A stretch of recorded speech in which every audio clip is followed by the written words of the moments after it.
మీకు అందరికి గుర్తుండాలే, అబ్దుల్ కలాం గారే చెప్పారు when he was the president of India, రాబోయే బిజినెస్ అంతా కూడా నెట్వర్క్ మార్కెటింగ్ అని చెప్పారు. అంటే ఏ ఫీల్డ్లోనైనా డాటా ఇంపార్టెన్స్ అనేది అబ్దుల్ కలాం గారు ఆ రోజు గుర్తించారు.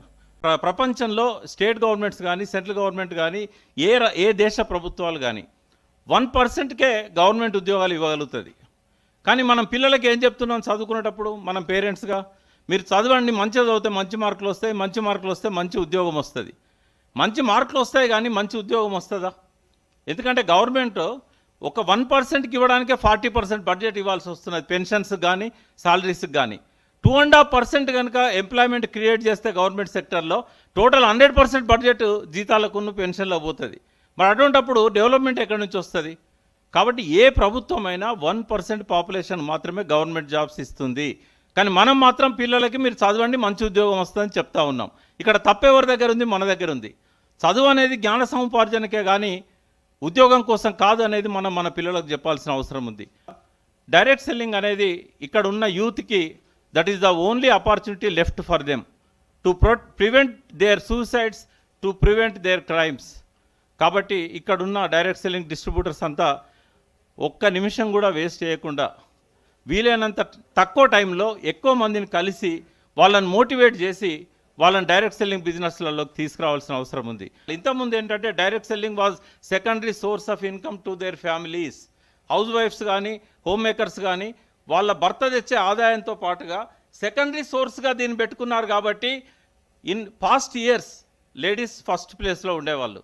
బట్ ఇప్పుడు ఇది ప్రైమరీ సోర్స్ ఆఫ్ ఇన్కమ్ అయింది కాబట్టి ఇవాళ ఇది ఫస్ట్ ప్లేస్లో జెంట్స్ వచ్చారు, తర్వాత గ్రాడ్యుయేట్స్ అండ్ పోస్ట్ గ్రాడ్యుయేట్స్ వచ్చారు. ఈ మారుతున్న ట్రెండ్స్ని కనుక మనం గమనించకపోయినట్టయితే మనం వెనుకబడిపోతాం డైరెక్ట్ సెల్లింగ్లో. ఇవాళ నేను మీ ముందు ఒక 100% రైట్ పర్సన్గా ఉన్నాను అంటే నా షుగర్ కంట్రోల్ చేసింది, నా బీపీని కంట్రోల్ చేసింది కేవలం డైరెక్ట్ సెల్లింగ్లో ఉండే సప్లిమెంట్స్ మాత్రమే.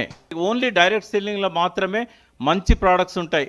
గర్వంగా ప్రౌడ్గా చెప్పగలుగుతాను. ఎందుకు అంటే వర్డ్ ఆఫ్ మౌత్ ద్వారా. ఇక్కడ ఎవరు ఐశ్వర్యరాయ్ రారు, అమితాబ్ బచ్చన్ రారు.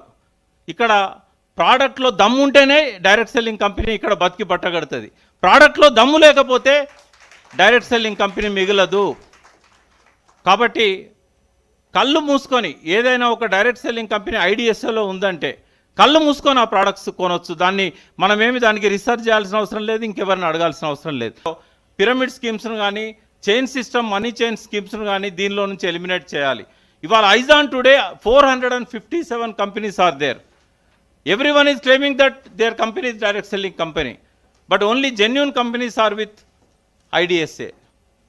People are confused to differentiate which is genuine and which is not. So andukani it is also the responsibility of the IDSA to filter the fake companies and spurious companies from the direct selling industry. And I can promise you on behalf of Telangana state that we will become number 1 in South, and soon we will become number 1 in the country in coming 2 or 3 years. So as you said, in 2025 direct selling business is going to 65,000 crores. ఇప్పుడు ఏదైతే మన direct selling companies ఉన్నాయో రాబోయే 3 ఏళ్లలో 65,000 కోట్లకు పోతున్నది. By that time I'm promising you Telangana will be number 1. Thank you. With this I'm concluding.